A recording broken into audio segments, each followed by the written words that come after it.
All right, so today we're going to be doing a nice little showcase. This is my first showcase ever, so I hope you guys enjoy. This is a modded version of Elden Ring. It's going to be all bosses, all remembrance bosses, okay? No little stuff in between. We're just going to get right into it with going straight from boss to boss, back to back. All right, so as you can see, screen's a little different. It says Boss Arena up on there. Going to load in here. Oh, and I'm also joined by the lovely event coordinator herself, PT. I was about to go off on you so bad. I was like, wow, I couldn't even get an intro. We're ready to just go in and start clowning on people. Yikes, yikes, yikes. Okay, yeah, hi, it's PT here, the event lead, the one that's putting all this on. You might have saw me last night as a sobbing disaster on Wolfenstein 2. Maybe you saw me on Sonic CD versus Sonic 1 where Sonic CD won. But now you're going to see me on what's actually my bread and butter because you see, I'm not that good at the speed stuff, but I do like a good challenge run. And so I'm also your residential Bloodborne no-hit challenge runner, and I've also done a lot of challenge runs in Soulsborne games. This is where I like to hang out and play. So I'm super excited you have me on the couch here though, Rhodes. And just for chat's awareness, I know the game very well, but I'm going to be actually playing this a little by ear because Rhodes hasn't shown me how this works all the way. So it's going to be a learning experience for everyone. I hope y'all are excited about that. Yes. So she's coming in blind. She doesn't know how this truly operates. I'm going to explain a few things from the start here. So it's a pre-made save already based off of my casual playthroughs, casual playthroughs / challenge runs. And we're going to go with one specific weapon and one specific Ash of War. All right. Ignore the game times you see on the saves. That's just me on a regular basis. Look at the game times. Ridiculous amounts of time. Look at the game times. All right. Ridiculous amounts of time.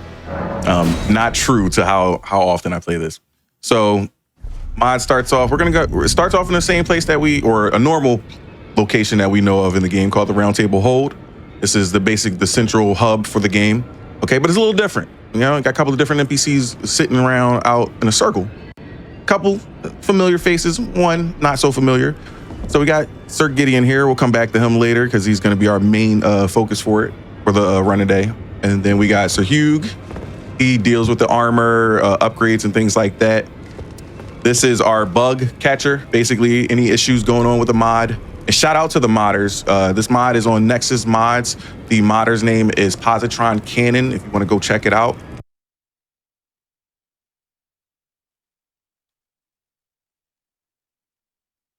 It's Positron Cannon, if you want to go check it out. Definitely do that. Highly recommend it. All right, we got the little jar. This guy gives us some cheats, some money. He's all right, we're not gonna use any of this stuff today. We're going legit. Okay. I think we've got our young friend Morgot here laid out on the floor. Having a good old time. +7, I would also be struggling. I'm not gonna lie. I make it to like 3 and I'm like, listen, I'm tired. But no, Morgot, he allows you to change the difficulty. We are playing at new game +7 difficulty, okay? And then Merchant Kale. This is where we get all of our items. All right, you can get the His name is Kale. I call him Kale. It is Kale because it's got the little apostrophe thingy over the E. So I guess, yeah, you're right. See, I call him Kale because it's like kale. Anyway. I'm calling this man a vegetable. He is a delicious vegetable. Okay. So this is where you would buy the items for them in the mod. You can get normal level items. You can get it +10 or +25 weapons, the spirit ashes and all that, armor, spells, everything that you need to play this game. And then we got Renala, where she, helps us change our build. So, and we also got Rodrika, who deals with the spirit ashes themselves. All right, so back to Sir Gideon. So, but before we go on to him, I'm gonna break down the build a little bit for you guys here. So, essentially, we are on New Game Plus, and this is essentially a reverse version of like SL1. A lot of misconceptions here where people think, oh, we get to the higher New Game Pluses, we're doing a lot of damage and things of that nature. A lot of people don't notice after New Game +2, damage ramps very quickly, okay? And I'm talking about the damage from the bosses, not the damage you're doing. You're always gonna be doing phenomenal damage, but the damage from the bosses becomes ridiculous. Yeah, I was going to say, I remember once upon a time, depending on which Soulsborne game you're playing, I used to know the actual percentage table because the New Game +1 is your first big jump. the New Game Plus 2 and 3, they tend to be a little bit more gentle. Then after that, they start bullying you. Yes. But I think it actually hard caps at New Game Plus 8. Because after that, they're like, you know what? We're not adding anymore. Just go out and do your thing. And then that's when you see a lot of people who are going for their max level files. Because the amount of runes or souls or echoes, depending on the game that you're playing, that you're needing to get to certain levels becomes absolutely absurd. Like, I've seen some files on my Bloodborne file. I think I'm currently at like 1 million plus echoes to level up. Yeah, listen, so I have to kill like 4 bosses in order to even get one level up. Just one level, which is crazy. And it take, like, trust, my normal save is at 400. This one we pumped up just a little bit so we can hit the hard cap. So basically the soft cap for any attribute point is 60, if I'm not mistaken, and then the hard cap is 80. After 80, you're basically diminishing return. You're gaining 1 per level essentially, and it's not really helping too much. So here we're essentially maxed out, and this gives us the ability to have access to all utility in the game. All right, so for today we're going to be rocking I always forget the name of this weapon. Am I saying this right? Maria's Executioner's Sword. Maria's Executioner's Sword, which has the Ash of War. Actually, it's Mariah's Executioner. I said it incorrectly. Is it Mariah? All right, Mariah's. Sure. Someone in chat will correct us. Yes. Feel free to correct us if we're butchering the words, because I may be like fun around these games and I enjoy playing them, but that does not mean that I am good at reading. That is not what I advertised. I'm good at hitting people really hard with a sword. Right. Same here. All right, and we're going to be using another part of the challenge today is that we're going to be using 1 Ash of War to fight all of the bosses. Okay, that Ash of War is Aokad's Dancing Blade. And I don't know if anybody's ever seen this Ash of War, and I can go out into the world and test it for a second once we get to the first boss. But it's super destructive, and it has some interesting properties when it's going against certain bosses. All right. As far as stats, like I said, we're pretty much capped out on all the stats. We have a baseline poise of 63, and that is for a good reason. With this weapon, when you utilize the Ash of War, you are in a standing still position. So you don't want to get knocked out of the attack, and it's very easy to get knocked out of the attack if your poise is very low. The soft cap for poise is about 51 to 53, I believe, and then the hard cap is 61, okay? So, and you might have noticed in my inventory, there's a Serpent Hunter here, all right? We are using 1 Ash of War. I am going to switch off to this weapon for one particular boss, and I'm sure everybody knows. And when we get there, I'll explain why, and it's mostly because of the boss's health. Hey, Rhodes, can I jump in real quick and be like,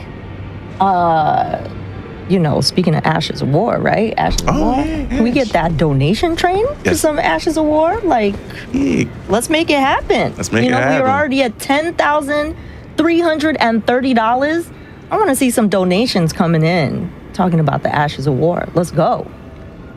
All right, so I'm gonna go and let's talk to Sir Gideon here, our favorite boss in the game. We always got to have that one NPC boss in every Souls game. Is that right, PT? Yeah. You know what? I'll take the NPC boss, though, over the mandatory, here's a group of stuff boss, because those are always weird. Which NPC boss? Those are always weird. What's your favorite NPC boss? Oh, my God.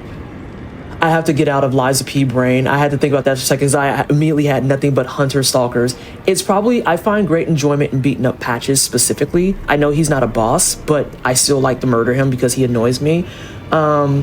Probably, it's the girl in Dark Souls 3. I haven't played it in so long, but she does like the sunless stuff, and you have to help her on her missions and whatnot, and you can't actually cook it, and you have to fight her. Mm-hmm. She's actually a good time. Yes. Second place goes to Eileen in Bloodborne, only because you would never catch me killing Eileen. What? No. Oh, I love Eileen. Oh, man. That's my girl. I'd say my favorite one is, Eileen. I would say Eileen is my favorite. My least favorite, and I think we all know who the least favorite is young homie from Dark Souls 3. Worst fight ever. Young homie, because it's not Sigward. If you're fighting Sigward, you've messed up. Before Gale, after the Adjudicator. Oh, God. Yeah, okay. Horrible fight. All right, but let's get into this. All right, so this is the breakdown here. This is how this mod works. You have the option to talk. You talk to Sir Gideon, and he gives you a couple options here. You can see a list of bosses, and we're gonna pick remembrance bosses. And well, actually, we're not gonna pick the remembrance bosses, but these are all the bosses in the game. A lot of people don't know what the boss levels are for all the bosses, and this is the assumed approach level that you should be at for each boss. And you might notice some difficult bosses early on, they have some low levels, but we'll get through it. Now, I want to see you punch people. Let's see you punch people. Let's get it. Yes. And we're gonna go base game only. Let's get to it. So for those of you two who are tuning in, and we had that breadthy explanation for a little bit because we wanted to talk about how the mod works. If you like doing modded content in your games, there's this wonderful little show that you can watch that also supports Black Joy called Parallel Universe, and that's all they do is they do modded content. So just throwing that out there. If that's your jam, we've got you. We've got modded content just for you. All right. Let's get into it. Let's get into it. First boss. I want to see where you're walking into. Gonna pop Golden Vow, the bread and butter of all buffing scenarios in these games. Pop my physique here. Oh, I didn't go over the physique. That's fine. I could go ahead and cover the physique. Oh, look, Godric. Because it looks like we're starting off with Godric the Grafted. And I'm going to focus on trying to let you do your fight stuff. So Godric is like, it's not the technical first boss that you have to deal with, but he is a jerk. Oh, I love a good stagger on this nerd, though. It looks like he's trying to do his Sankey leg there a little bit. He doesn't get to play. So this is just the mandatory transition. He's going to do the Dragon Flare. Fun fact, you can just stand right next to him and his arm just completely whips over you. That's even for casual play. And he's out of here. He doesn't get to play with us anymore. I cannot even think about how many people have lost their runs or had to be multiple hours on him. Oh, and it's nice because it looks like you just go straight to the next one. Straight to the next boss.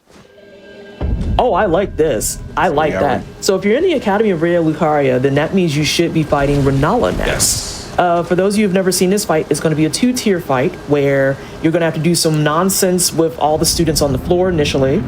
And then after that, you get to fight Renala. Now, you have to get rid of the book bearers first in order to break her shield, then you get to beat her up. This is actually probably my most creep-tacular fight, but that's a question I have for chat too, is in Soulsborne games, any Soulsborne game, as a matter of fact, it could be a Souls-like, what is your most creepy boss that you've dealt with? I want to know. I want to know, because this one kind of rubs me wrong in multiple ways.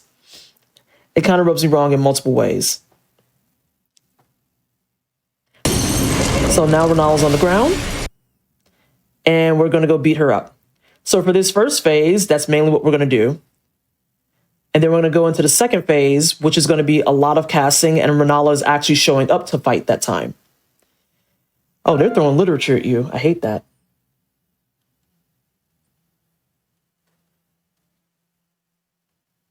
Uh-oh. We might have some small technical difficulties. Yeah. Okay. That's okay, but you know what? I got an update for you on that plate up incentive. We're now only at $385. Like, we are so close to getting that burn it down plate up incentive. And for that plate up incentive, Champrel and Small Limey will complete their run and then let the entire shop burn to the ground. All of that hard work for what? So $385 to go. We are 74% of the way there.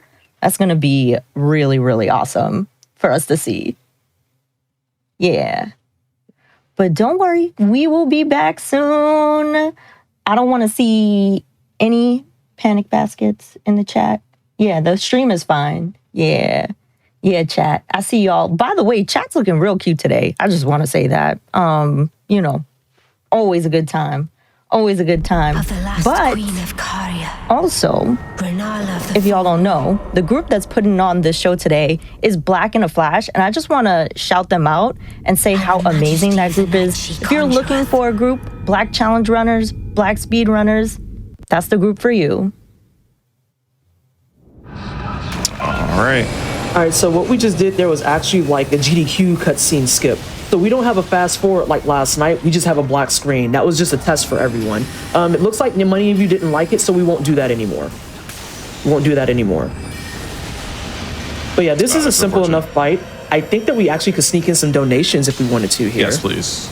Oh, donations. I got you. Oh, we got $10 from Thormangander that says, here's to some Elden Ring hype. Can't wait to see the boss beatdown. I know that's right. Thank you, Thormangander. We appreciate that. We also have $10 from Cece. This one is Spirit Ashes. Shout out to my homie Jellyfish. Yo, I love that. And do we have time for one more? Absolutely. Yes, please. We have $75 from Fragile that says, good luck with the ringing the elders. I like it. I have a running bit that everything when you're playing Elden Ring is Elden words. So that's not just a sword, it's an Elden sword. When you get things from Bandai Namco, that's not a blanket, that's an Elden blanket. There's also Elden statues, Elden clothes, maybe an Elden drink, but nonetheless. Okay, I'm trying to see whose arena is this. This could be one of 3 people, I think. Oh, this is the, yeah, it's the Ancestor Spirit. One of the worst bosses in the game. Can you explain why this is one of the worst? I think this boss is there an Elden Costco? Maybe. There might be Elden Costco. This boss is a little bit of a frustrating one because he moves around a lot and then he does things like kick, like, actual elk and deer and stuff do. I think this boss from an actual execution standpoint is actually just stunning.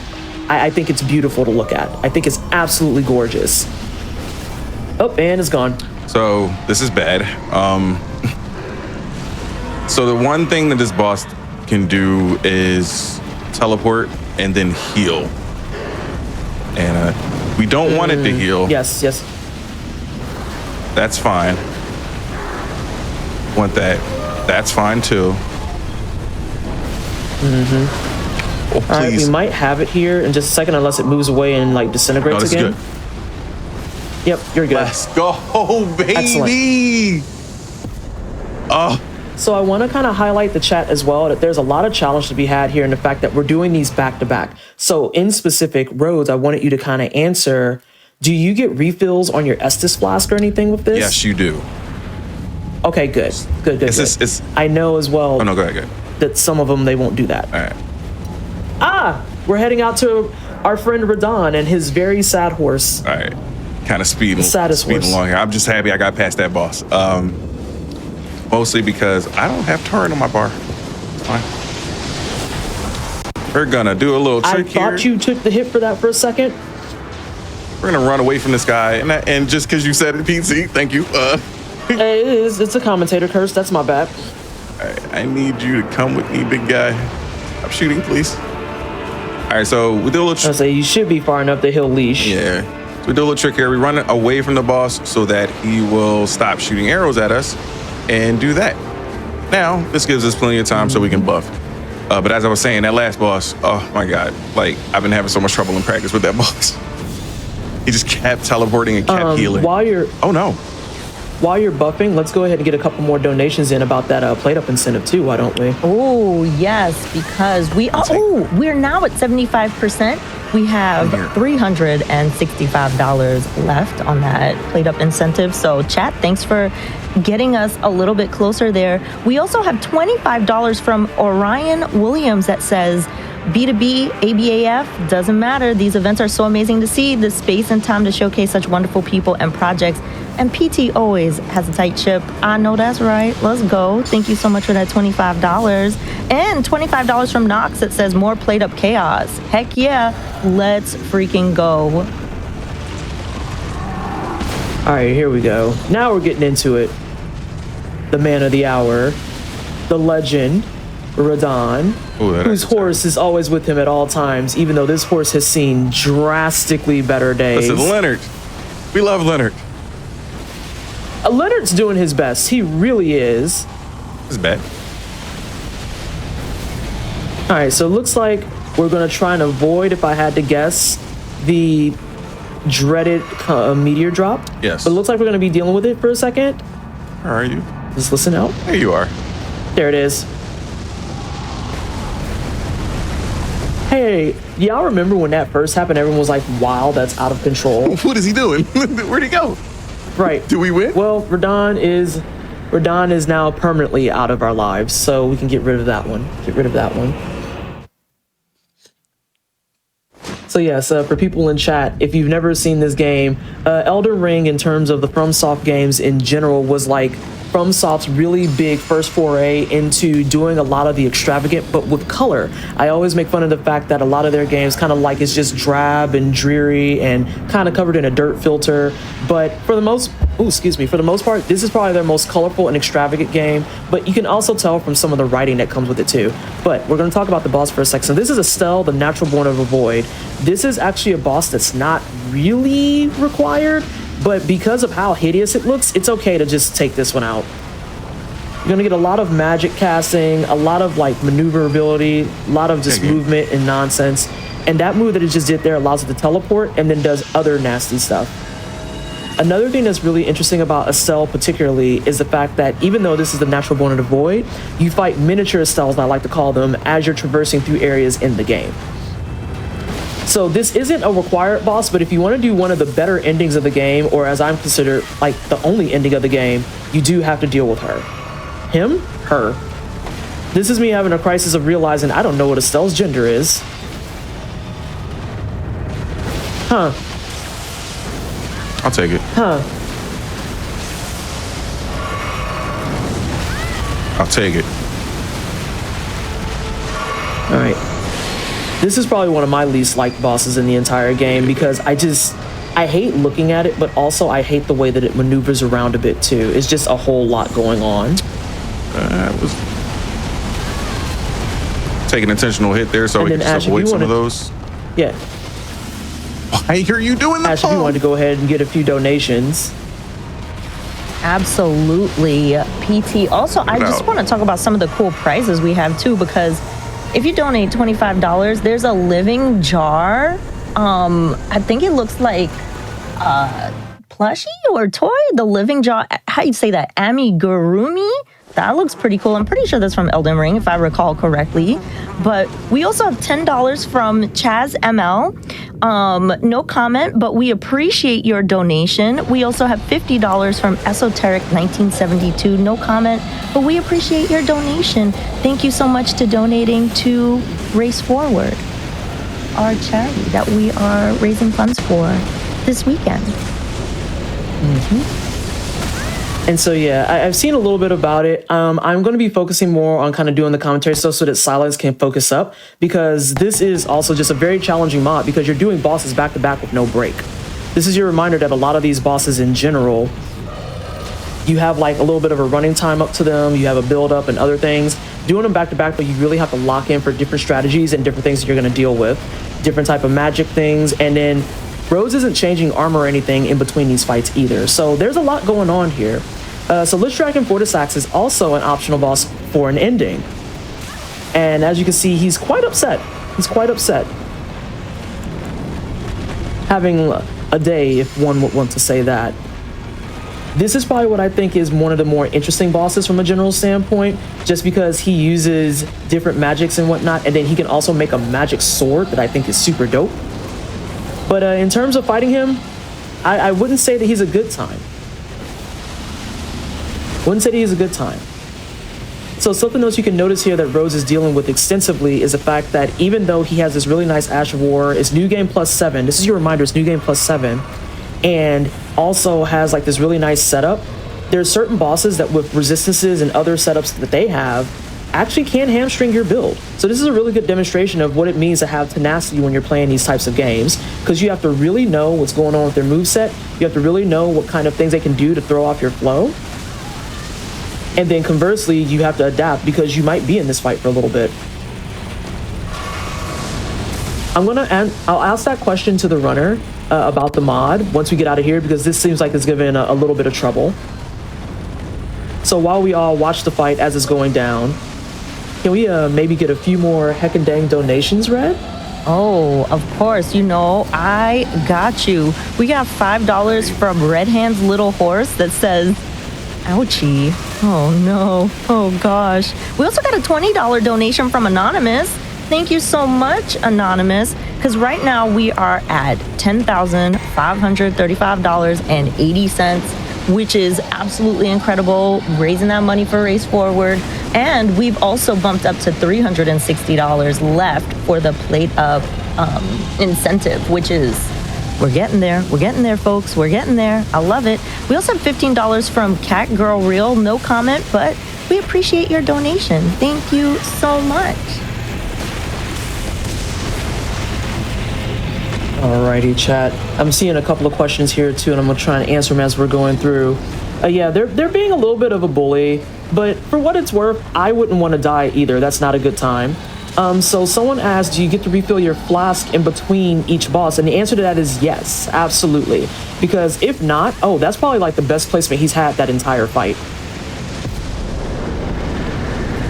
He was really out to stay alive. Listen, he was fighting against it. He was fighting against it real hard. My timing was off. It was crazy. But that's one of the harder fights.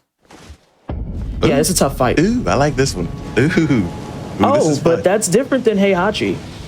No. So another thing I think is really fun about this mod thus far is the fact that your bosses are not in order. So we're kind of jumping around everywhere, and as you kind of saw earlier in the demonstration of what the mod is, everything has recommended levels for when you should be showing up to them. So this is more got the Omen King. This is going to be when you're at like something like the 70-ish% completion of the game, but I'm not going to explain why he's at 70-ish%. Just know that he's a later game boss. And he's very angry that you're here for multiple reasons. Again, many of which I won't get into. All right, I'm looking for an attack. So as we're watching this fight, it's this attack right here. There we go. Perfect. Very nice stagger. Back up. Whoa. He's got that halitosis. We got to get this man some lozenges. Not the halitosis. Too slow. He does. Did you hear that man coughing? I could hear how his breath smells. Oh no. Crazy Get work. away. Get away. All right, yeah, get him out of here. Disgusting. So every fight has a specific pattern that we want to try to follow. With Fortisax, it was a little rough because you have the lightning to deal with. And if your timing is off just by a little bit, you'll miss that. With Morgott's, same deal. We're just looking for a specific attack so that we can get in and just one phase them essentially. So now for this fight that you're going to walk into, are you going to use the designated sword, or are you still sticking to this one? So for event safety, I'm going to use the designated sword, the specific sword for the fight. Mostly because, so as I was testing this out, and I've done this before, I've done it, in a challenge run on my own. And I made a video about it. So I fought him with this weapon and the Ash of War. The FP consumption is really rough for both phases. He has a lot of health, and you're fighting the lava on the floor with him. So I can I can kill him in one of his phases, not both. So at some point I would have to switch off. And it's a little bit of a longer fight, and I don't think we want to drag on here for 15 minutes while I, get tapped by lava constantly and then just drill into him. It is kind of funny watching him stagger though. Yeah. So we are going to switch off to the Serpent Hunter. Still, Ash of War, one Ash of War.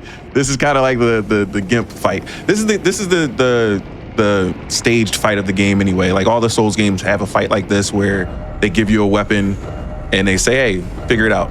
Why won't you? Oh, because I'm in the menu. There we go. Actually, I need the buff. So, honestly, I don't even think buffing really helps here. When you're using this weapon, because it's a stage fight, I think the weapon just naturally does a crazy amount of damage to him. I think that's something that we could take to the lab, because now I'm curious. You can't say stuff like that around me and then expect me not to want to look into it.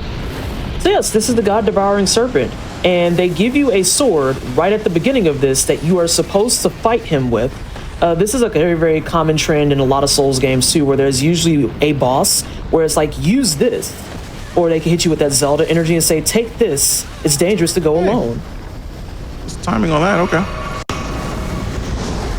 Yeah, it looks like some of the timing, it might have been just like mildly early, but the entire intention of this is you're supposed to kill him with this specific sword. The big thing with using the designated sword, no. Oh, so that was about to get ugly. Poison is poison is really, really bad in this fight. That attack is bad as well, but thanks to poise. You're gonna get poisoned. And there's still a poison. The poison's hitbox is so weird. Like you can see it on the ground, but then it'll be further than it actually is. Okay. That sounds about Soulsborne. I think I'm gonna back up a little bit. Wait for that attack. So yes, chat. For those of you who are watching along as Rhodes is dipping and dodging on this man, doing all these extra things, the big problem with this fight in particular is that once it gets up and going, it starts getting a little rough to get back into the flow of things. So you either want to try and get that stagger onto them very, very quickly with the designated sword, or you want to try and just honestly kill him. But it looks like he's giving us a little bit of a breather. Well, it feels like it takes him forever to stagger on this. Loves the poison. I'm at the wrong range. I was gonna say the poison is rough work. I don't think I've ever seen it that often, honestly. Yeah, I'm falling just outside of the range. Keep him in melee. Come on, big fella. What are you doing? I am so close to the lava. Why? Yeah, he seems cranky today. But I mean, again, if someone was trying to kill me, I'd be cranky too. That's not an unfair complaint. Oh, nice interrupt. Very nice interrupt. PT, I got some very cute donations. Can I read a couple? Absolutely. You sure can. Oh, we got some real cute ones, y'all. We got $7 from Bobby that says Rose is doing amazing while PT lays down the know-how of this Elden Ring showcase. It's wild to see Rhodes take down boss after boss in New Game Plus 7. Idea here, can we get a $7 train rolling for the New Game Plus 7 performance? You're doing awesome, y'all. Let's get that momentum going. I know that's right. Thank you, Bobby, for that $7. Look an L. It's fine. Sometimes you take an L in these games. That's perfectly fine. Yeah. The flow on that was really bad. I don't know why he was insisting on spitting on you all day. Yeah, but that does answer a question that chat had about the mod, which is, if you die on a boss, do you have to start over? The answer to that is no, you don't. It'll just put you back at this boss. And you have a nice little benefit in the fact that you're not scrambling to come back for your runes. So, just a silver lining. Yeah. All right, let's try this again. So with this fight, you want to stay at a particular range.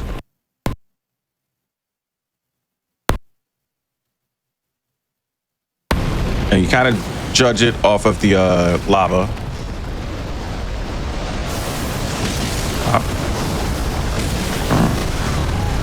Oh, that's fine. I don't think I've ever seen RNG this bad on this boss in particular. Like, I think I can count on one hand how many times I've seen him spit poison. So the way this works for me is, if I do good on earlier bosses, this guy typically gives me trouble. That's perfectly fine. It's always at least one. Yeah, there's always one problem, child. It's free game time. All right, we're almost through first phase. Spit.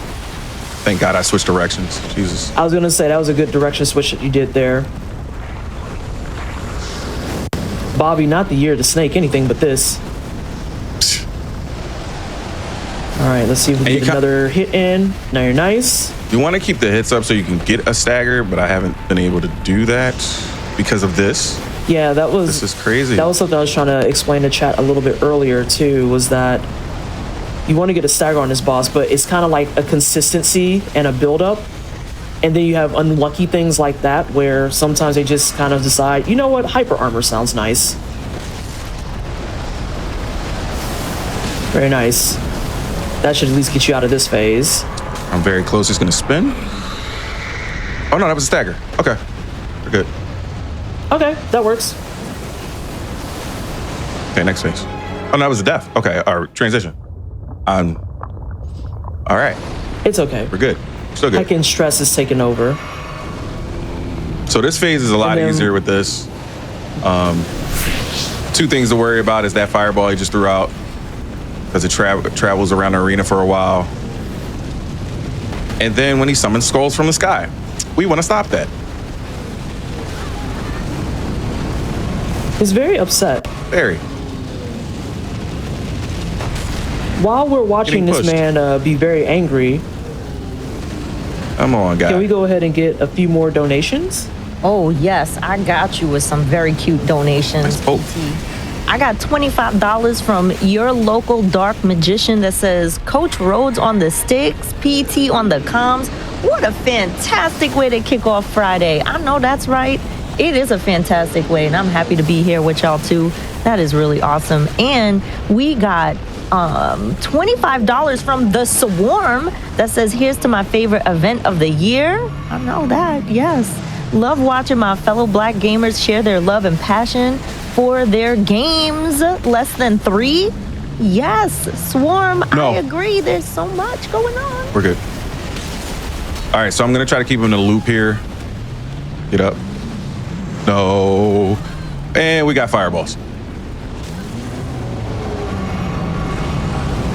So unfortunately, the RNG with the lava pools on the floor is the problem, and now we got to deal with this.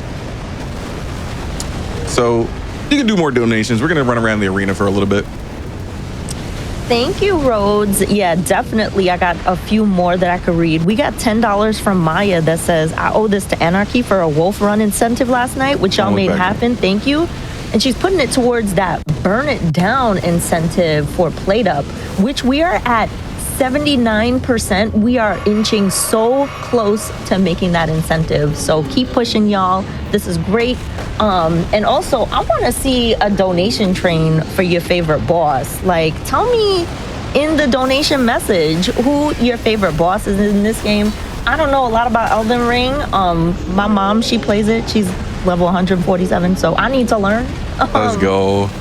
But yeah, I want to hear that donation train for the bosses. The rare 3-hitter. Come on, bro. I was gonna say, you're getting all the worst RNG. So if you would like me to, I can explain that to chat while you get reset up. Yes, please. So a lot of the things that you're seeing here are things that in a very casual, regular run, you probably wouldn't even see. Because of the fact that we're on New Game Plus, the health pool is just so high that it gives them more kind of real estate to say, you know what, I feel like I want to do skulls, let's spit out a fireball, let's do some lava pools on the floor, and then all of these things can happen at once. And you know what, I feel like spamming them. That's super cool too. And when you're at this high of a level of gameplay, you don't have anything to do except for deal with it. Because as Rhodes mentioned previously, everything does kind of ramp up very, very heavily in terms of once you get into higher New Game Pluses. But what doesn't ramp up in conjunction with that is actually how you level up. So he had mentioned something about soft caps and hard caps before, but the thing is, even when things soft cap and you're even doing normal leveling, you're only looking at an increase of maybe 2 to 3 points on something at a time. Maybe if you're lucky, you might get a 4-piece. But overall, you're only going to see 2 to 3 points. Whereas the bosses that you're dealing with, when they get their stuff amped up, it's going to be based on a percentage. In a lot of cases, it's something like anything between 7 to 10% in terms of damage output and their health increase. And that's not something that is based off of their original numbers. It's based off of their newer numbers. So there's a lot of math, a lot of tabling, a lot of information. And when you're dealing with that, along with all their moveset that they have access to, these boss fights can get extraordinarily scary, extraordinarily quickly, because you have to learn how to maneuver around things and just have patience, which is something that a lot of players, they struggle with that even on the vanilla game. So imagine having to do it for a longer fight because of the fact that you have so much health to get through. So that was really wordy, but I hope that helped people understand the difficulties that we're dealing with, because New Game Plus 7 is not a joke. It is not a joke. It is not a game. I think that is a good tip-off point then for Ash. If you want to give us some more heckin' dang donations, you can go for it. Oh my gosh. Yes, absolutely. We got $5 from Wraith. No comment was provided, but you know what? We appreciate that $5 because now we're at $10,614. Y'all are making it happen. Y'all are making it happen.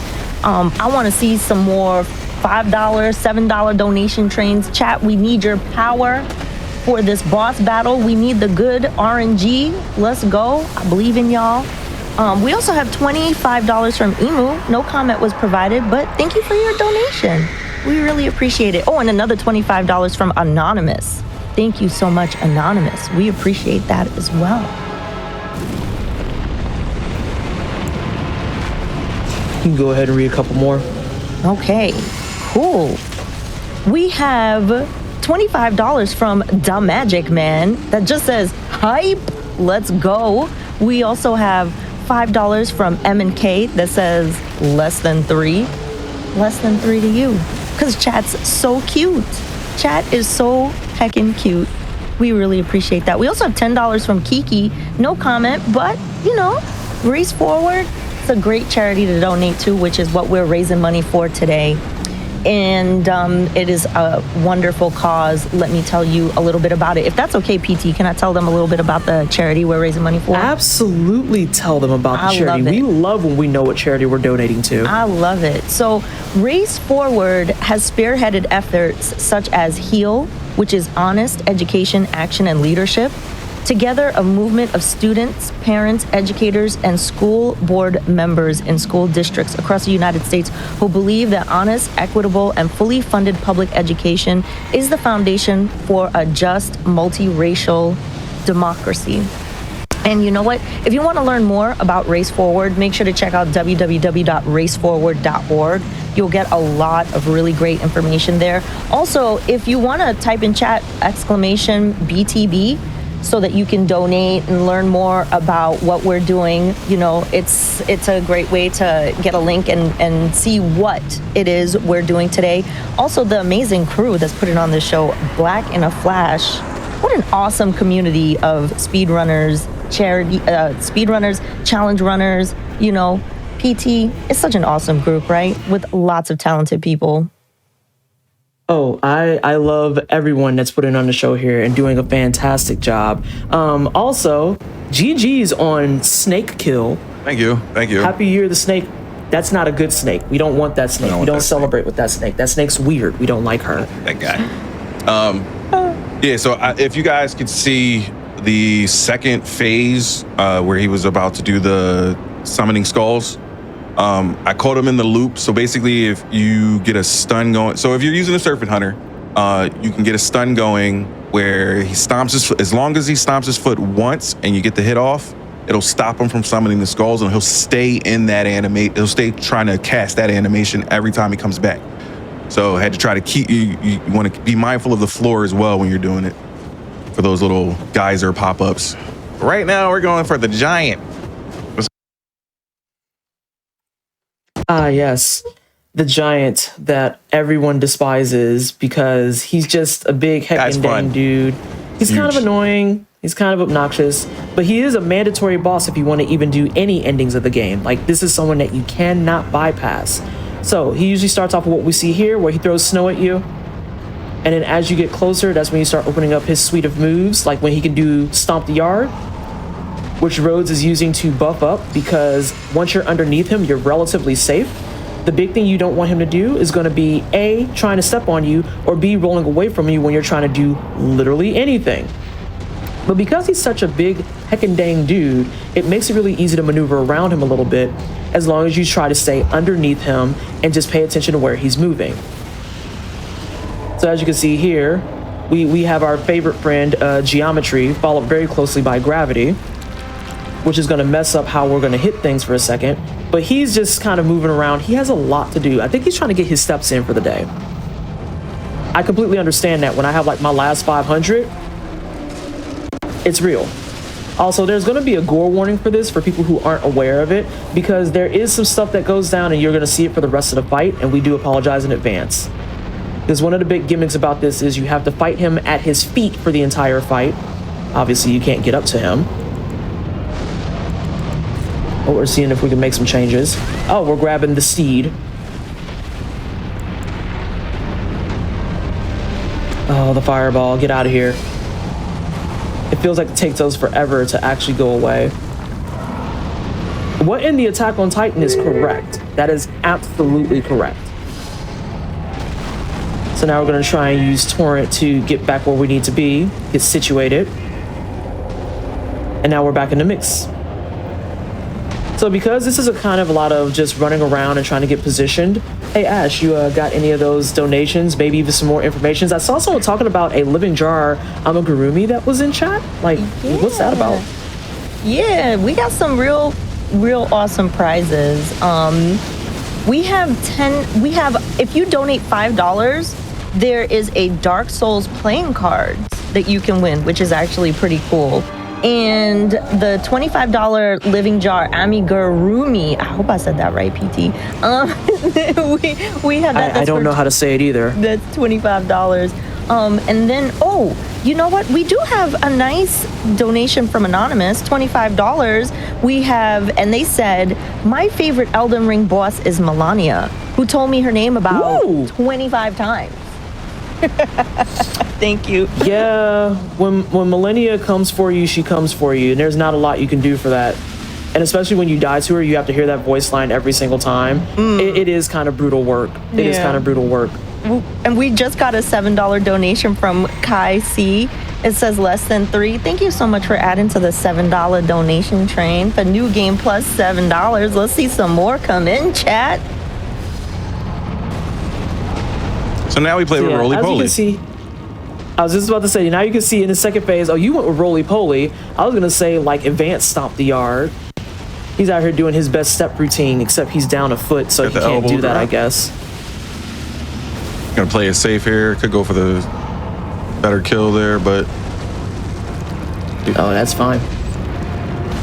Oh, and Ash, I have great news for you. You said Amigurumi correctly. Oh, yes. Thank you. Thank you. Yes. Yes. I got that from chat just now. It looks like you did okay with that. Or fine. So this is also something where I'm glad that Rhodes is trying to play it a little bit safe, because as you can see here, depending on where he's placed at, and that's going to be the case for a lot of these bosses, they're going to have access to different moves based on their relative position to you. And so because Fire Giant is so large and has the ability to move around really quickly, not necessarily himself quickly, but around you quickly, it opens up his suite and closes off other things in a really rapid fashion, and that's super frustrating. He's channeling his inner WWE here a lot too, though, which actually is a pretty good thing. All right, he's out of here. I don't know if I want warm hugs from him. He has a mouth for a stomach. That's weird. The one thing about doing this, I do miss some of the mini bosses. Some of the fights, they're really good. Which mini boss do you miss? Particularly like Gaskin Duo. Who else?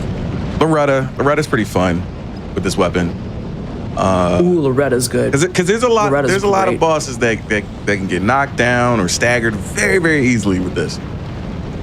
All right, my good old friend Malekith. But first, you know, his first form. Malekith fight. I do. I love this fight a lot. Yeah, the first form is kind of just there. First form, if I'm being honest, though. All right. Yeah. The second form is a form that even when you die to it, you don't particularly feel bad, because it's a really cool fight to see. Yeah. So I didn't tag me. Oops. So in first form, I was going to mention this. It's you got to be mindful about the ranges. His dagger has a crazy hitbox. So where you think you're safe, you're not really safe. That little poke right there can reach you. He's got a swipe that can reach you. Oh man, that distracted me. Okay. Oh no. Fine. So here we have, as Silence was saying before, some locking in occurred. You've got the poker, which it's deceitfully longer than it looks. Like, it looks like it's going to stop at a certain point, but people in chat have mentioned it as well. Hitboxes in FromSoft games are definitely a journey to understand. I even said this when I was commentating for Dr. Dute's run, is that hitboxes, it's kind of one of those things that it's optional. They're there. Are they fitted correctly? Question mark? Who knows? So you always want to kind of play on the side of caution when it comes to FromSoft games until you get a community that can verify, hey, this hitbox for this is actually really small, so you're safe to do these types of things. Because like the poker has a really, really funky hitbox, but for example, some of the things that you just saw him swing with, those hitboxes aren't nearly as large and intrusive. Meanwhile, you can dodge forward through things like actual big thrown rocks, as you just saw. Yeah. You want to kind of be aggressive during this fight to get him to do a particular attack. He's not doing it. I'll take the trade a little bit, edge off a little bit of damage there. I'm looking for the slow drag swing on the ground. The one that makes sparks and stuff? Yeah, he hasn't done that yet. He keeps sparking up to throw debris at you, throwing some debris. But you at least got a little bit of stuff there. The unfortunate thing, though, is that you have to keep trading, it looks like, and that's cutting through your flask, which the second phase is beautiful, but I feel like we want to have a little bit more flasking for that. I could be, like, just thinking too hard about it. No, you're right. While we're wrestling with this first phrase a little bit, hey, Ash, I think we're going to go back to you for a moment. Oh, yes, I love it, because we got some more $7 donations, which I love to see. We got a $7 donation from Miracle Tonic that says, my favorite boss is either Commander Niall or Melania. Keep up the great work, Rhodes. I love it. Oh, you're talking about, that's Neil. Oh, Neil. That's Commander Neil. Commander Neil is annoying, man. That's a brutal fight. Hate that fight. Brutal fight. All right, so I messed up the intro to the second phase. So this fight is essentially scripted. First phase, we want him to do the sparking slash on the ground. And then second phase, super simple, super easy. We just stand still and we want to just go in and we'll dodge his 2 swings to avoid him from jumping up in the air and doing the little, what's it called? Black Death. No, not Black Death. Is it Black Death? I think it's Black Death. I might be getting. I think it is Black Death because he has all the Death Touch stuff. Yeah, his sword's actual war basically, which I love. That, by the way, that is his whole kit is just so fun. If I die again, I'm gonna do it the safer way and just let him do rampage all over the map a little bit. Let's see, just so we can speed up. How are we looking on time? Looking at the stream, I think you are currently at, I had it paused, you're at 39 minutes. Okay, that's not bad. Yes, you're at 39 minutes. Not bad. All right, that don't count. So we call those types of setups those warm-up setups. That's fine. Sometimes you have a warm-up setup. It's not a problem. Is Commander Neil the flag or the disabled fellow? So Commander Neil is actually someone that's in the Snowlands area, and you can kind of run into him when you go into one of the, I forget the name of the castle, but you can go in there, and he's a fight that starts off with 2 allies that you have to take care of as well. Commander Neil is a rough fight because he has a pole arm as a weapon, and so that pole arm has reach for days. He's super reachy, and I don't know if we've seen it on, I don't actually think we've seen Commander Neil on either GDQ or Hotfix. If we have, it would have to be on an all bosses run where you decide to go get him specifically. And we're going to be doing some base and DLC. So we're looking for things like those swings. That 3-piece combo is pretty nice because you can just deal with it. Because then you get him to like bow over, but you just have to be careful because sometimes they can change their mind on which ones they want. So something else I wanted to call out for this for people who might not have seen Elden Ring before is you'll notice that a lot of these fights have phases, but in some cases, oh, there's your drag, you want it. In some phases, they phase at the halfway point of their health bar, right. And in other ones, you have to clear one health bar and then just get rid of the other. If you ask me to give a reason why FromSoft does that, I would have to just stop for a second because I don't know. I don't know the rhyme or reason. I don't understand it. I'm not sure. I don't think many people are, but this is a 50-50 fight. Sir, can you come over here, please? We want you in the middle of the ring. Because you are being too much. Pillars are mine. I mean, he wants some defenses not too. You. Oh my God, my roll didn't come out. Oh, goodness gracious me. So you can avoid those slash attacks from the ground. It's like a delayed roll, but I missed the roll there. It's fine. So I'm looking at some more. I would like to go in the second phase with 3 flags. Oh, that's ideal. That's actually a good spot, I think. Right. Yeah. And there's that hitbox that we were talking about previously. Counter hit. Yeah. So did you notice my health? I was basically half health. Mm-hmm. That's the damage proccing right there. Yeah. The damage on this is very, very serious. I'm reading some chat things too, and I see some people talking about their favorite, their favorite bosses and whatnot. So yeah, I see someone talking about Godskin Nobles. And yes, that is very true. If you're struggling on Godskin Nobles, they are extremely susceptible to sleep. They are very susceptible to sleep.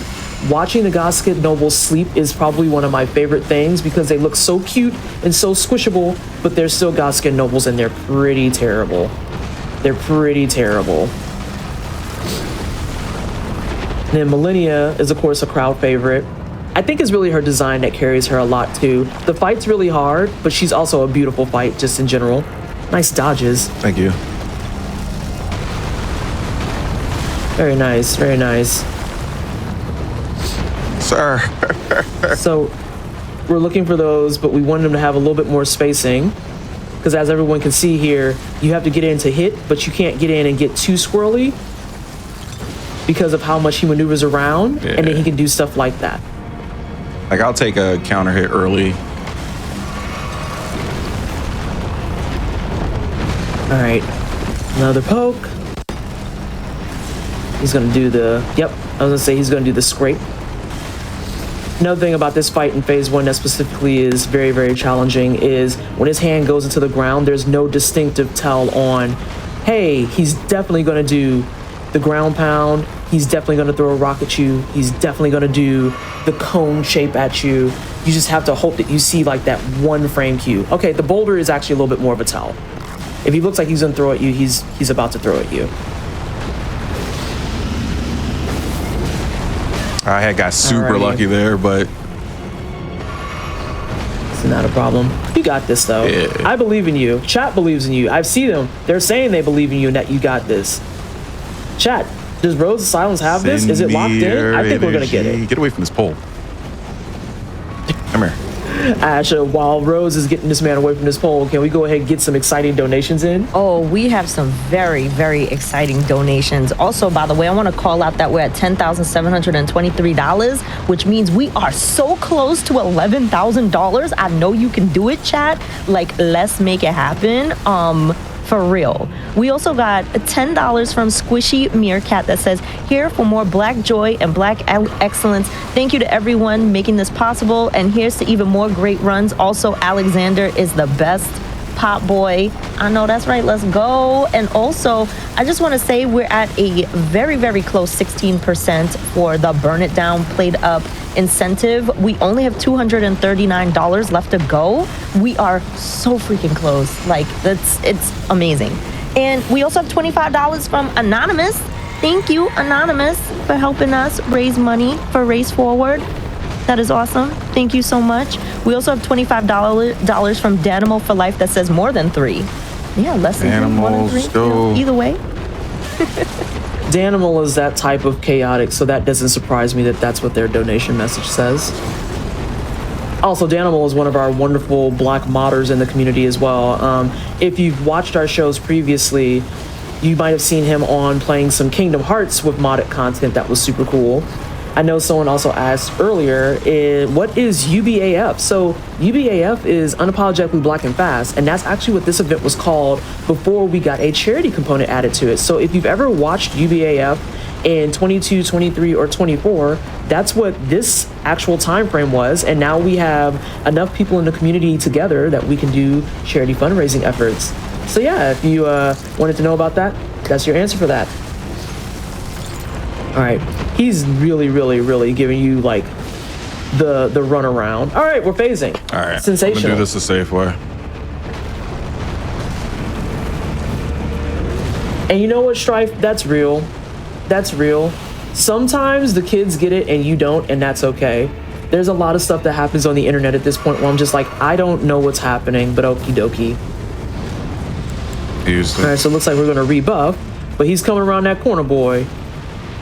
He wants to see you. He wants to give you a warm embrace. I also think that his sword, not too early. Actual slash is beautiful. Oh, I didn't get the debuff. Sick. That's lucky. I'll take that advantage. Let's see. Hey, we take those. We take those all day long. 2, 3. That's like my favorite attack that he does there because it just makes no sense. I lovingly call that the spin cycle. I don't trust you. Also, PT, I noticed we got a lot of raiders coming in to the show. I just want to remind them, you know, if you're new to Games Done Quick, if you're new to our show that we're doing this weekend, this is Back to Black 2025. We are raising funds for Race Forward, an incredible charity which works against communities most affected by systemic racism to build collective power for racial equality and present the biennial facing race conference, the country's largest multiracial conference on racial justice. So we want to make sure that y'all know who we're raising money for this weekend. And you got an incredible lineup of speed runs and challenge runs all weekend long. So we're so happy y'all could be here. Yeah, I'm looking forward to that plate up incentive that we're going to be doing after this. All right. Which, by the way, is we only have $139 left to go. We're at 90% for that plate up incentive. Like, literally $139 to go. All right, so we're going to go ahead and get this moving again. Yeah, so he's giving you a lot of cruddy RNG. Yeah, much like, that is his name, Reichert. He's another one that can float. It seems to be two-phase bosses. Some of the two-phase bosses, but this is him and Reichert are two problematic people. You would think Heihachi, I would say Heihachi, but nah, that guy's cake. Heihachi at least is a good time to watch, and it's just an interesting and funny grappler. Yeah, fun dance. I like to call the fights dances. It's a nice little dance. It is a fight stance. All right. I endorse that it's a fight stance. All right. So once you're done with this fight, I'm going to queue up some questions for you, but I want to give you a moment this time to actually focus up, because I do want to try and give you the space to just kind of pay attention. It's not to say I think that my talking is super distracting, but I think... You guys are good. You guys are perfectly fine. I like the energy. Okay, sensational. I just wanted to make sure. I'm trying to be a mindful commentator. Switch up. Use that for a second. Actually, no. Got 3 minutes on it. Yeah, Malekith is in fact an intense fight. It's a beautiful fight, especially if you follow the quest line for it. Because for people who have not played Elden Ring yet, I strongly encourage, if you can do this quest line in particular, you absolutely should. It is such a dope quest line to follow through and just understand why Malekith is in this the way that he is. Granted, the entire family tree, though, I will be earnest, is a hot disaster. And Malekith, I think, I'm going to say something bold. I think Malekith deserved a little bit better. I think a few of them did. Ooh, that's a great question. Who is the saddest boss? Who's the saddest boss? So a lot of the people in the Elden Ring franchise, generally speaking, are all kind of jerks. I won't go into heavy detail. I just want to emphasize that a lot of them are actually jerks. Be it because of like power hunger, capitalism, maybe even a touch of just general being a terrible person. You know what? Now that I think about it, I am unsure that there's anyone in the Elden Ring universe that actually falls into the unfortunate situation category.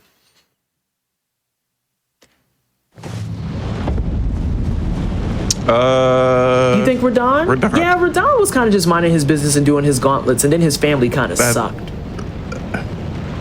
His family sucks a lot. Yeah, his family sucks. And then they cursed him. Big time. And then they gave him the Great Rot because they were fighting over shards. Yeah, okay. You're right. Yeah. You're right. You know what? I do have the saddest person. And I need chat to walk with me here if you know the game. I'm gonna go ahead and say that it is Mog. It's Mog. Oh, yes. Yes. And Ash, if you want to go ahead and give us a couple more donations, that'd be greatly appreciated. I was just gonna say I have this $10 donation from Blackheart Wings that says, Rhodes, it's so good to see you doing what you do best on GDQ. Put this towards burning the restaurant down while Roads of Silence burns right through these bosses. Oh my gosh, but that's true. Putting it to the burn it down. We are now only at $89 for that incentive. We are 94% of the way there, which is like perfect. We also got $10 from Needlekind that says, burn the house down, y'all. Let's go. Let's go. And we got $30 from Shifty Disco. There was no comment, but we appreciate that donation towards Race Forward. And we got $100 from Ani that says, let's go back to black. I know that's right. Alrighty. So, we're gonna try and get through this fast first phase again. Oh, very cute, very cute. PT, sorry to oh chime no, in please again. interrupt me. We met the incentive for Burn It Down. Let's go. Let's go. Nice. Very nice. Very, very nice. Love that. Good job, chat. Thank you so much, everybody, for hanging out. Oh gosh, sweet peeps. I can't read that. I like your enthusiasm though. You're keeping it real. Oh, nice placement, Rhodes. Very nice. It's fine. All right. Uh-oh. Back up a little bit. There's that debuff that everyone was talking that you were talking about previously. Yes, so for those of you who don't notice, if you look at Silence's health bar, there's a big old gray bar in the way of it now. That is health that you are now being denied access to.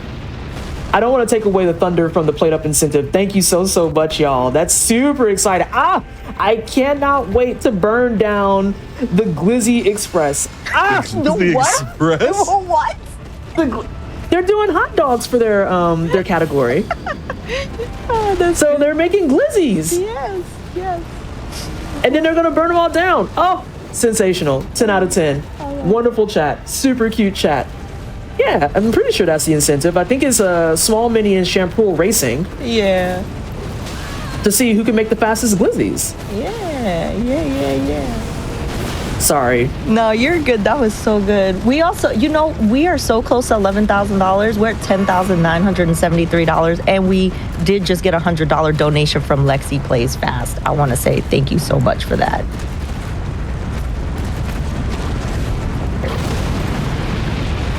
All right. I'm purposely staying quiet.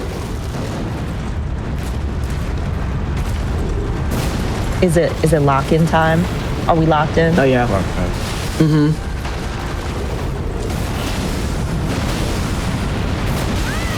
Take it. Ooh, I don't agree with that, but okay.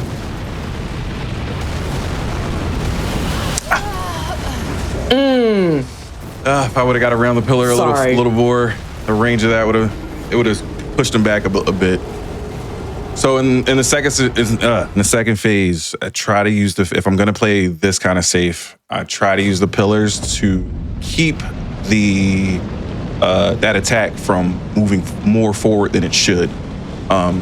If you're out in the open, that attack has a crazy range no matter what. But for some reason, when you are behind a pillar, it sticks to the pillar more than it sticks to you, or more than it pushes out for range. I don't know why. I don't know if it's a hitbox thing. A lot of the hitboxes in this game, like they're invisible and they're weird. Is the best way I can describe it, because I mean, I was talking about it a little bit earlier. The fact that a lot of hitboxes in these games, like people don't complain about them because they're bored or they're sore losers. A lot of the hitboxes in Soulsborne games are, admittedly and honestly, they're kind of bad. Oh, yeah. Like they're just kind of bad. And there's nothing that you can really do about it. Like you just saw a little bit of it there where you're standing behind a pillar, but did it block all the hit? Does it block some of the hit? Who knows? Guess you're just gonna have to stand there and find out. And it really is just super dependent on like the most tertiary things, because some of them is just bad hitboxes. Some of them are delayed hitboxes. Some of the hitboxes are the size of a car. There's just many things that are going on all at once to kind of factor into it. So hitbox complaints in these games are very, very, very valid 9 times out of 10. But there are also many, many cases where it's like, hey, you know what? What's up? What am I thinking? I'm actually going to restart the fight. That'll save more time than if I die. I didn't like this. I didn't like that setup there. Didn't like what was going on. All right, so Zazzy is asking why you're getting this restarted. Does this run start with gear from previous runs, or is it a fresh new game plus 7? This run starts with gear from a previous run. So this is essentially a pre-built save. Okay. Right. And then if you came in a little bit later, I'm gonna say Zazie, we actually showcased it at the beginning of the mod where all of your vendors are right there at the round table hold so that you can actually go in and buy weapons and gear and armor and stuff. This way you don't have to go out into the world and find it like you normally would on a vanilla playthrough. Now see, this is what I'm talking about, because it's like it was maybe the thought of the point of that hitting you, and it's like, yeah, that's a full hit. That counts. Meanwhile, you could just roll through the entire base of it. That one just misses me because completely. That's logical. Like, I dodged too early. That was me. I was to say, yeah. So that's another thing that's important about playing Souls games, if you ever play them, chat, is coming to terms with when it's you versus the game. Hitboxes in this are garbage. I will be the first to tell you. But sometimes you roll early. Sometimes you roll late. Sometimes you think you're hitting roll. And it turns out you're just spamming through all of your flask. I am not saying that from experience, so I don't know why you would insinuate that. I've never done that before. That's never... I don't understand why you would think that that's something else. But yeah, I think that you're also handling this really, really well, because it is still a really big battle of attrition. Like, he moves a lot. He's very, very just malleable, so to speak. Malekith is malleable. Someone put that on a sticker. And I think that really what's killing this a little bit is that health pool more than anything. Because actually, let me back up. It's not the health pool. It's the Ash of War that you're using. Because I don't know if people have noticed, but whenever that Ash of War gets deployed, it requires rows to be stationary. And so when you have someone who's moving around a significant amount, and you have a stationary Ash of War, and they decide they're just going to yeet themselves to the other side of the map, ain't nothing you can do but watch your Ash of War just kind of get some practicing strength in. Yeah, and then there's particular setups for a specific kind of kill. So if I can get in here, it's fine. PT, for a new person to the Elden Ring series like me, what is an Ash of War? Oh, I can do that. So an Ash of War is kind of like a special ability that you can attach to your weapons that you can then deploy and use. And it uses FP, or it might use some stamina, or sometimes it might use a little bit of both, in order to actually put out a special move. So in this case, oh my God. What... Put my weapon I would away. say in this case, I wasn't going to call it out. I wasn't going to call it out. I seen that. I was like, are you kicking this man? Bro, why are you kicking? Oh, that was wonderful. I'm so sorry. I'm so sorry. So in this case, Ash, Rhodes is using Eocade's Dancing Blade. And what that is, instead of going up and hitting the boss with like regular sword swings, you'll see Silence's character actually stand still and thrust the sword in front of him, and it makes the sword spin, just like this.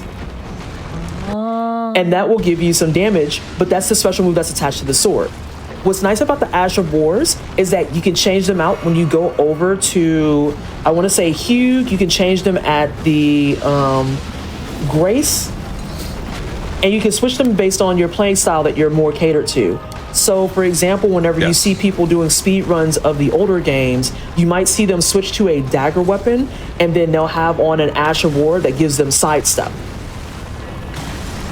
And what that'll do is it allows them to just kind of quickly move, and they use that often when they're going through things like poison swamps and whatnot. We got a bonus Ash of War. We had a bonus one here with the yeah, we got a bonus one. Oh my God. So, and the kick is exactly what it sounds like. You just went up and you kicked that man. And there was a moment in this fight where Rose was just kicking him right in his left butt cheek. I'm like, something ain't right. Oh my God, I'm gonna watch that back later. That's so good. Is AshSaidHi an Ash of War? You know, I think if Ash really wanted that and she played some Elden Ring, I believe that AshSaidHi could be an Ash of War. Although I also think that if we put AshSaidHi as an Ash of War, what you would do is you would deploy it, and it would just be Ash showing up going, hi, hi, while holding Bobby. And at that point, if they fight you, then... At that point, if they fight you, you have to be convinced that that person is just soulless. For real. For real. Exactly. Like, who actually wants to keep fighting? Don't talk about the kick. Don't talk about the kick. Distract you with Bobby, and then get him from behind. sneak attack. Nah, I don't like this either. Yeah, Bobby is the sneak attack. Yeah. I was like, you're peeling out a little bit. Yeah, I was say that's getting a little bit rough. So I'm trying to come in. So I switched up. So, and I can't confirm this, but I know sometimes when you buff outside the arena versus buffing inside the arena, certain actions, the bosses tend to stay on a pattern. So the reason why I switched to buffing outside the arena, I was getting the better pattern from the boss's aggro. So it's something I've noticed while doing these challenge runs, because again, I've tried to use every weapon in the game, still working on that. But it's made me be more attuned to their aggression pattern, and whether or not it's like I said, it's tied to the arena, it's tied to, you know, doing a specific kind of movement and all that kind of fun stuff.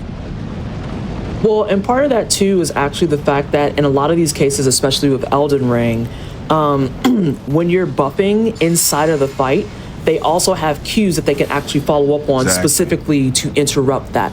So you'll see a lot of, and this isn't just Malekith, but there's all bosses in the game. You'll see a lot of cases where if you're trying to even have an Estus Flask, they have purposefully set up like gap closers, or they have specific moves that can be done really quickly that you have to respond to.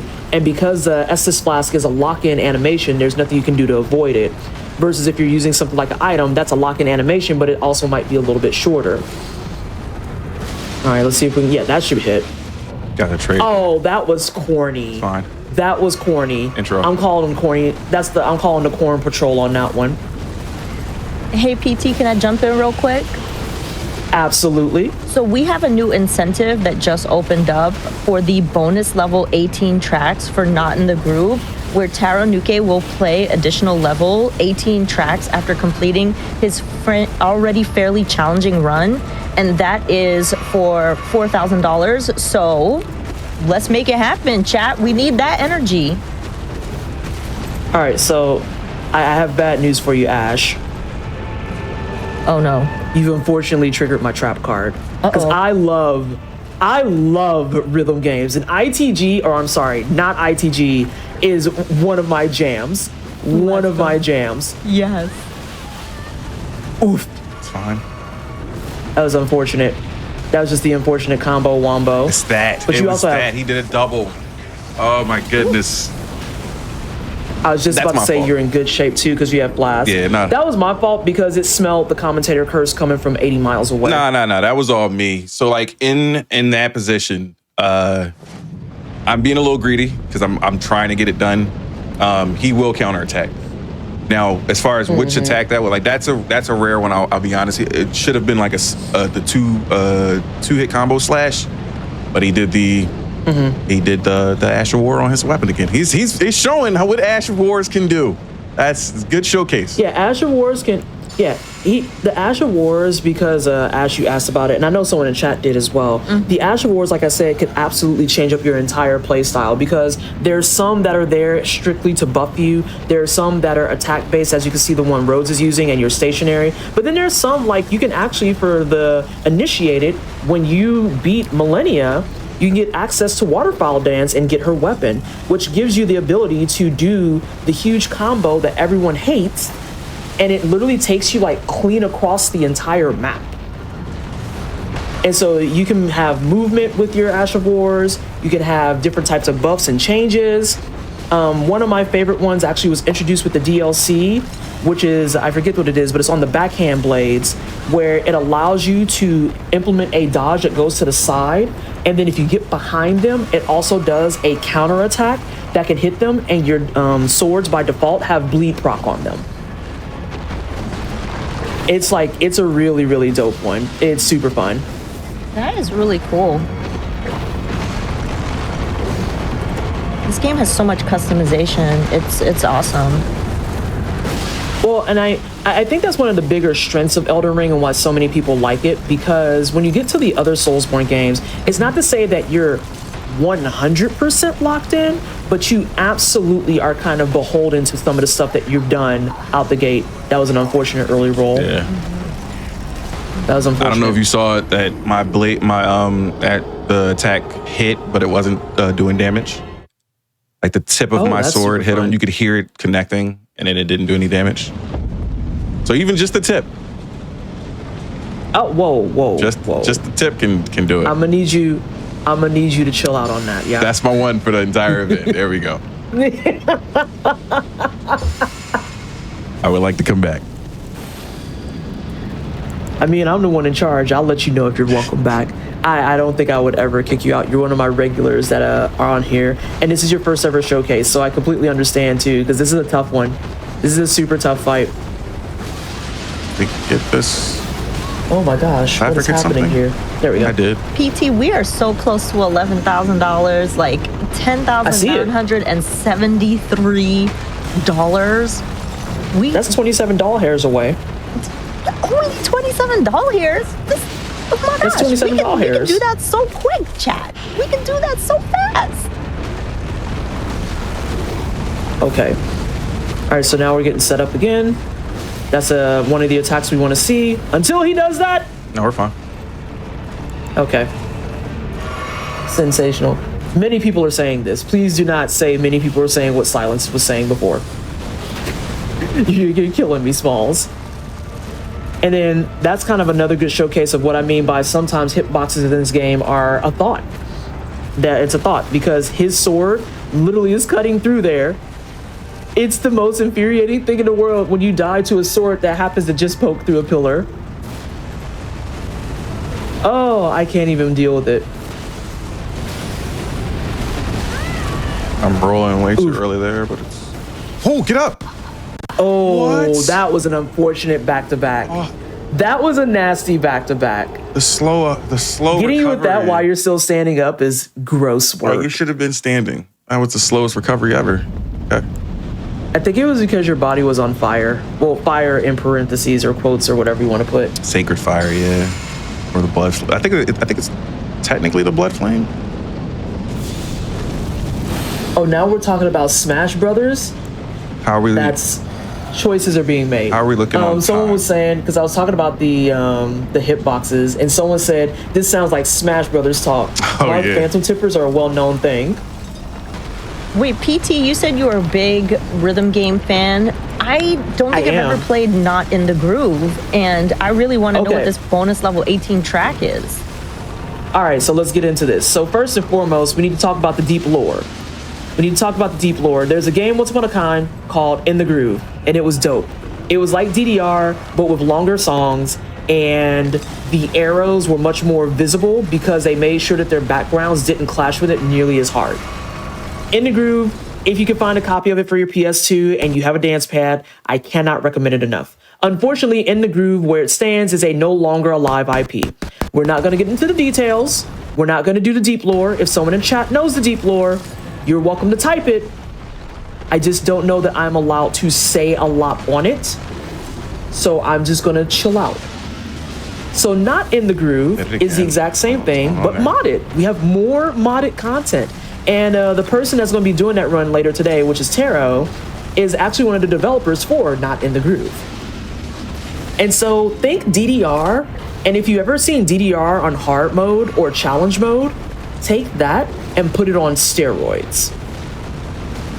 Because you're gonna, in today's showcase, you're gonna see, especially with those bonus 18 levels that we want to get, chat, lots and lots of weird modifiers, lots and lots of different ways to change how your arrows flow, lots of things where arrows might disappear or come back or fade into the abyss, so you have to have them memorized preemptively. It's going to be a great time. It's a great time. And Taro is absolutely beast at these 18 tracks, so you're not going to want to miss it, like in any way, shape, or form.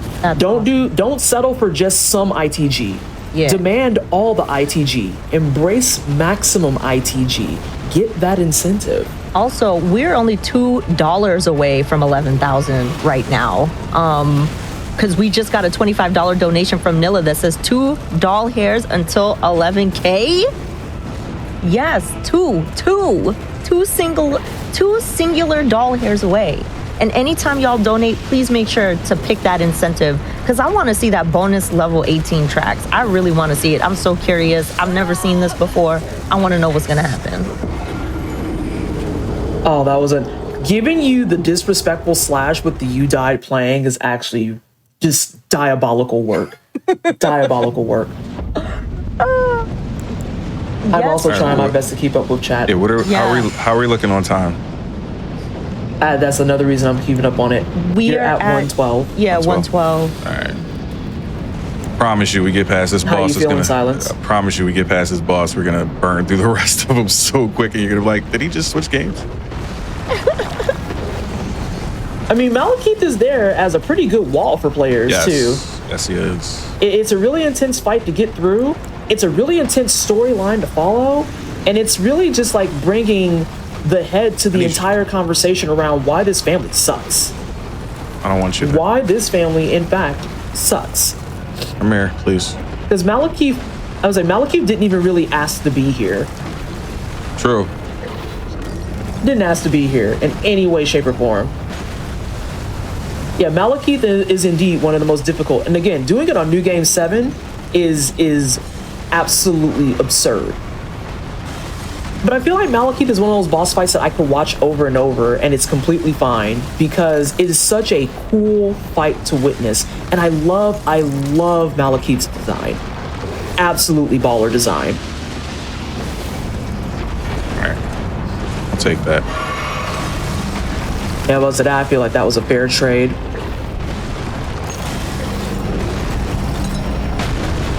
I'm gonna wait till phase and I'm gonna ask a question about this particular fight and something I've noticed that you're doing. Oh, nice setup. All right, what's the question? Very cute, very cute. I'll let this go a little bit. That was nice and clean. You had a question? I was about to say, yeah, cool off your hands. Maybe get you a little bit of a swiggy poo of water. Yes, please. Get a swiggy poo of water. I also think that the lore on how he activates is so cool. The fact that that's not a collectible is actually interesting. Also, chat, have you ever been so baller that you stabbed a thing on your hand and it made you more powerful?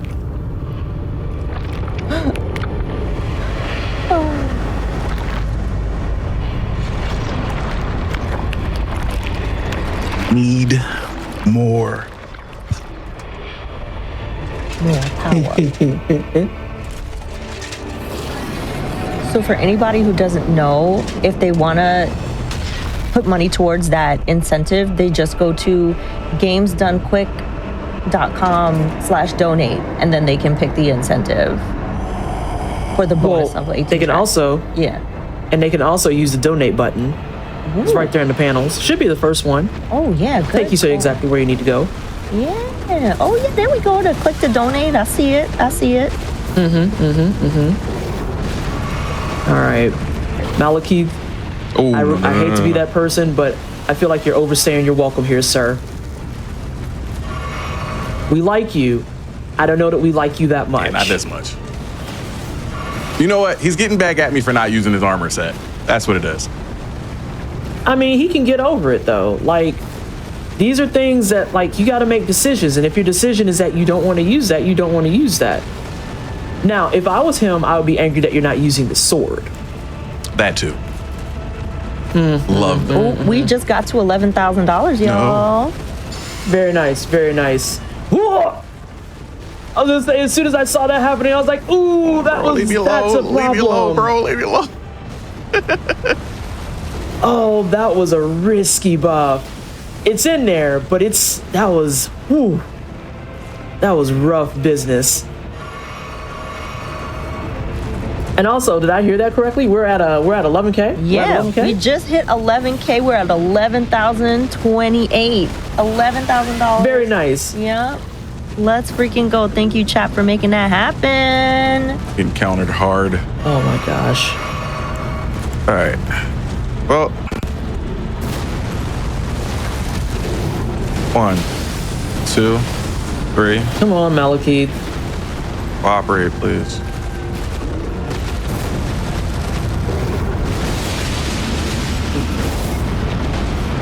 Oh, there he goes again. Whew, that was a close one. You could feel the shave on that. 2, 3. That's cool. I don't want you there. Let's say, yeah, we gotta.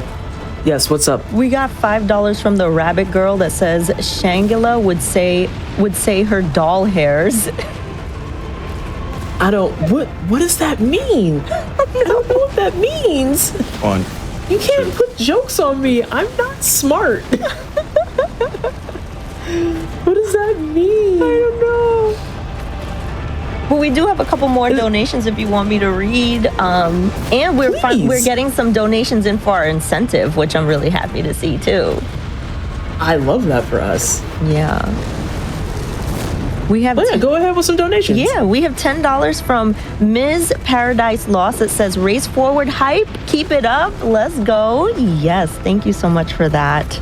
And we have $25 from Dirty Shuff that says, not working on a Friday, watching an awesome showcase run of my favorite game ever and supporting a great cause.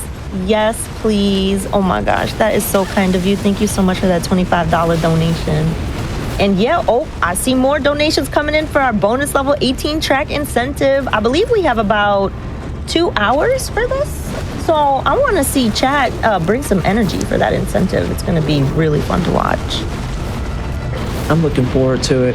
I am extraordinarily excited, not just for ITG, but just generally speaking, I'm excited for Rhythm Block because we also got Hi-Fi Rush after that. And I'm really happy that those are the submissions that came in. All right, sorry, I'm locking in solidarity.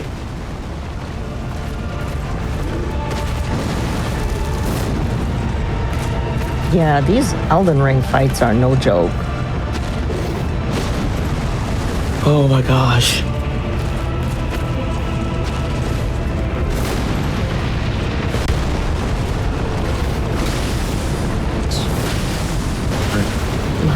Locking in. Mm-hmm. Chat, give us your energy. The focus face, give us your energy, please, chat. I'm so glad I don't have a camera because y'all would be like, oh, you're actually focused.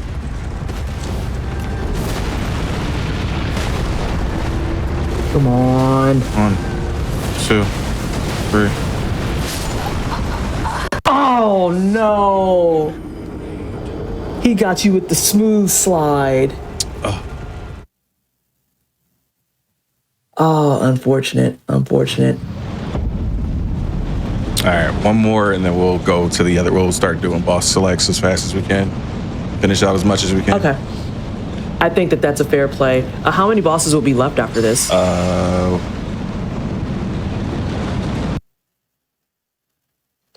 Don't worry about it. I can remember who you have and haven't killed.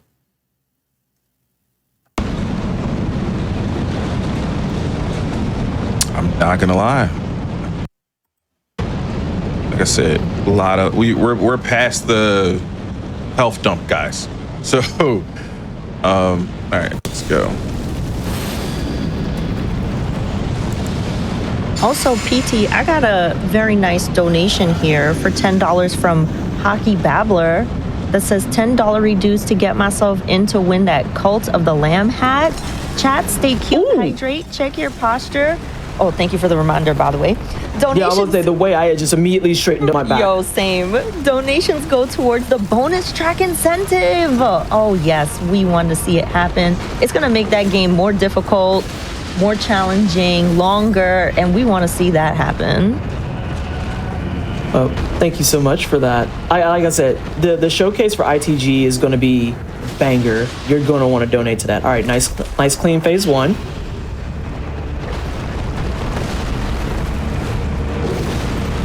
It looks like my stuff is finally working. Okay, really? No, that actually just made me bitter. You're on your horse. Oh no. Stop. That's why I said you're on your horse. It was. I swore I pressed down, and then it didn't switch. I looked again. I'm like, okay, it didn't move. I'm pressing it again. It didn't move. Okay, stop. Just roll. That's nasty. You got to play it with the input dropper. All right. So. All right. Yeah. You said you're gonna go ahead and just swap over. Yeah. Let's do select. We'll come back to Malekith. He needs to settle down. We want to go on. So wait, all right. Yeah, he's being extraordinarily rude. I was partially. I'm sorry. Go ahead. I was partially listening. What goals did we met? How many goals? Okay, so the quick recap we have met 11,000. We have met the plate up incentive to burn down the restaurant after they're done with the glizzy machine. Burn down is good. Okay. And we are currently working towards extra tracks for not ITG, because Taro's going to do the run that they already planned on running. And then we're going to do even more ITG on some of the hardest tracks that, again, Taro has helped kind of create and dev for. I think that covers everything. I don't know. Our host probably knows more. Yeah. I could be wrong. No, you got it. You got it. We are at $3,905 remaining for that bonus level 18 track incentive for Not in the Groove, which I really want to see. It's going to be super, super cool. But yeah, you're crushing it. Rhodes, you're crushing it. We're so proud of you. And we love all of the Black talent happening here for Back to Black 2025 if you're just now joining us, which we will be doing all weekend long. And I do have some donations that I want to read if you all have time. Yes. Of course. Okay. And we'll go on so we got $25 from Meat Guy that says, I might not be able to see it live, but y'all do not want to miss out on extra hard, not ITG content. Let's get that bonus. Yes, you don't want to miss it. And one more $5 from Hyperfunk Zone that says, incentive hype, more GDQ is best GDQ, less than 3. Okay. Alrighty. So we have. I will go ahead. I was gonna say. What you got? Want to do a pick for? Because how much time do we have? You're currently at 123. I was actually gonna say, since this is a showcase, you get the luxury of being able to decide if we could just do one more boss. Yeah, I was gonna say that, and I want to do my favorite, which is Millennia. All right. Well, then let's get into it. All right. This is one of my favorite fights. With this weapon in particular. So I know the panic here might be like, it might end up being another Malekith. It actually is not. Millennia is one of the few bosses that is affected by this weapon's poise damage. So you're gonna see it in its true form. The setup for it is I have to stay at a certain range in majority of the fight. Second phase, not so much. You'll see. So I am definitely going to be focused up for this. When I hit second phase, you may or may not hear me counting. You're going to see the dance. Like I said, I call most of the boss fights dances. So I hope you guys enjoy my Millennia fight. Yeah, and while Rhodes is doing this is going to be particularly funny in comparison to what we just dealt with Malekith, because for those of you who don't know, I even emphasized this on Dr. Dute's run over at AGDQ. Millennia has the poise of a completely drenched paper towel. And so even though she's really fast and she's a very, very terrifying boss, she's one of those situations where if you can get up and moving and you can just keep her from doing stuff, you can just kind of lock her into a stagger animation, because her poise, when I say it's non-existent, that is a very, very literal statement, because even some of the medium weapons in the game have the potential to make her lose her footing and just interrupt her attacks. Now, there are a couple of attacks that she will guaranteed get. Sorry, that was mean. There are a couple of attacks that she does that she will give what we call hyper armor. Basically, hyper armor is the game's way of saying, hey, you cannot interrupt this attack. They can still take damage, but they will not be able to be stopped from that attack. So what we want to make sure we don't accidentally proc here is going to be Waterfowl Dance. And the reason I say that is because Waterfowl Dance is a move that is extremely fast, and it does a lot of quick attacks in succession. There's the word that I wanted. It does a lot of attacks in quick succession, and it's really, really hard to dodge as a direct result. You'll see it come out, and she'll start up by, damn it, no,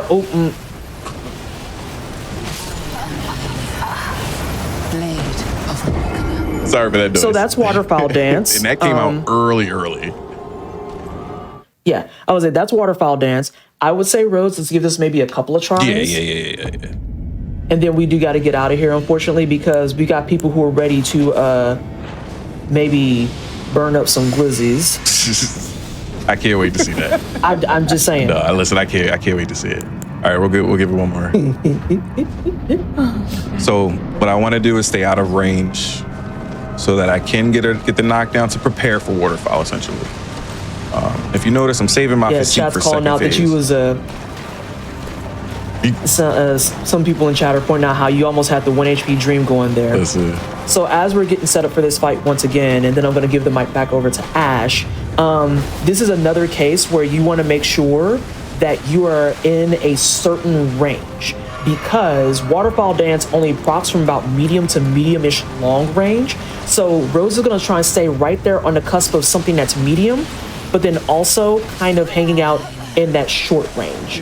Can I get one more? And there you just saw a case of what I meant by the hyper armor too, because certain attacks, they just say, no, you can't interrupt this. When she's grounded, 9 times out of 10, you can interrupt her. Yeah. But as soon as she takes to the air, any attack where it requires her to do like a little springy jump or anything like that, she will almost guaranteed have hyper armor. And it sucks because those hits hurt. And as you all are seeing, those hits are also extraordinarily quick. All right, go out there and do your attempt. Don't be looking at me doing weird stuff.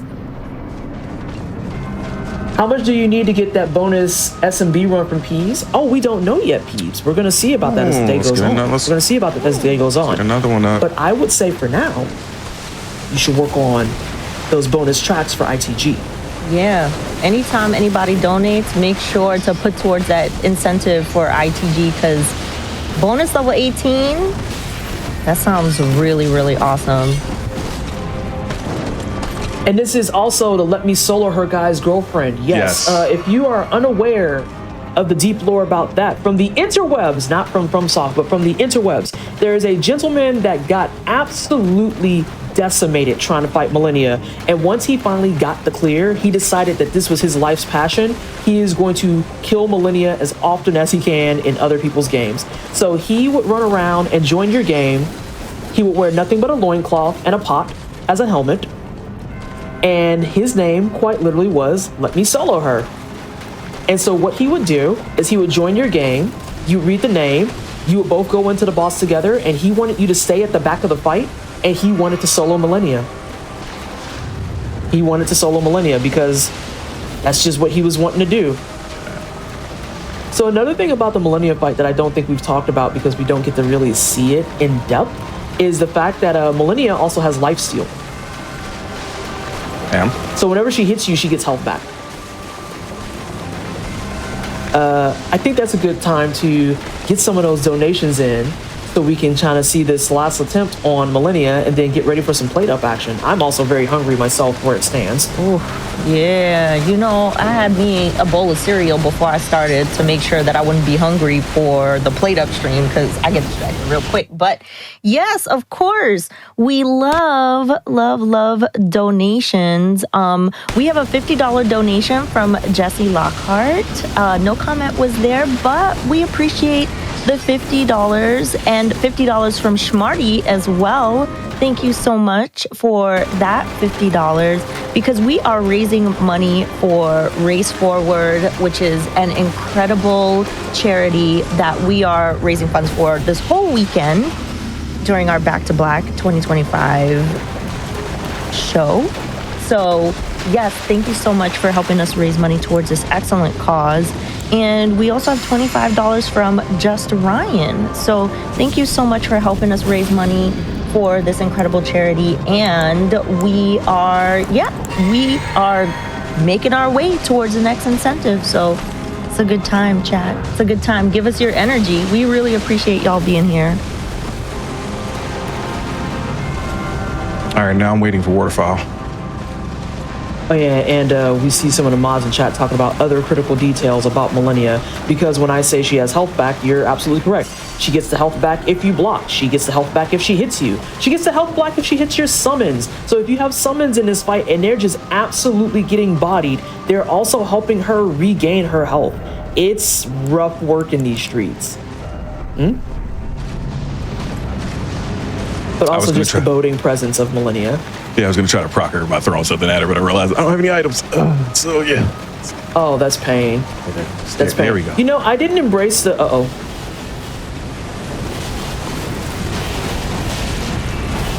Oh, very cute. Very cute. Dodging Waterfall Dance is not a lightweight feat.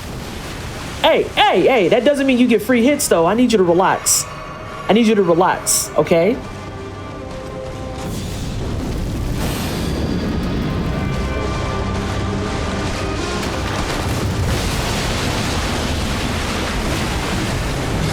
couldn't ask for a better. Listen, if it's any time that I'm quiet, it's lock in time. Yeah, we're locked in. We're locked in.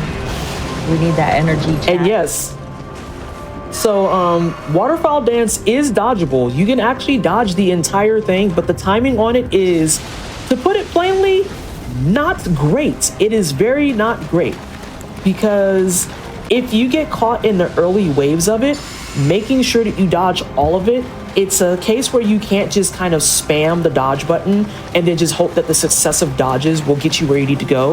You have to actively, hang on, I have to play this back in my brain. You have to actively dodge once, dodge twice, pause, dodge here, pause again, and then dodge not one, but 3 times back to back. She wanted me to remember the cadence because I have actually dodged that before. I don't recommend it. I don't recommend it. Absolutely take the route that Rhodes is doing, not just because it's New Game Plus 7, but because the easiest solution is, if you see the windup, just start running. Actually, just start running. I cannot stress enough that trying to dodge waterfowl dance is stressful.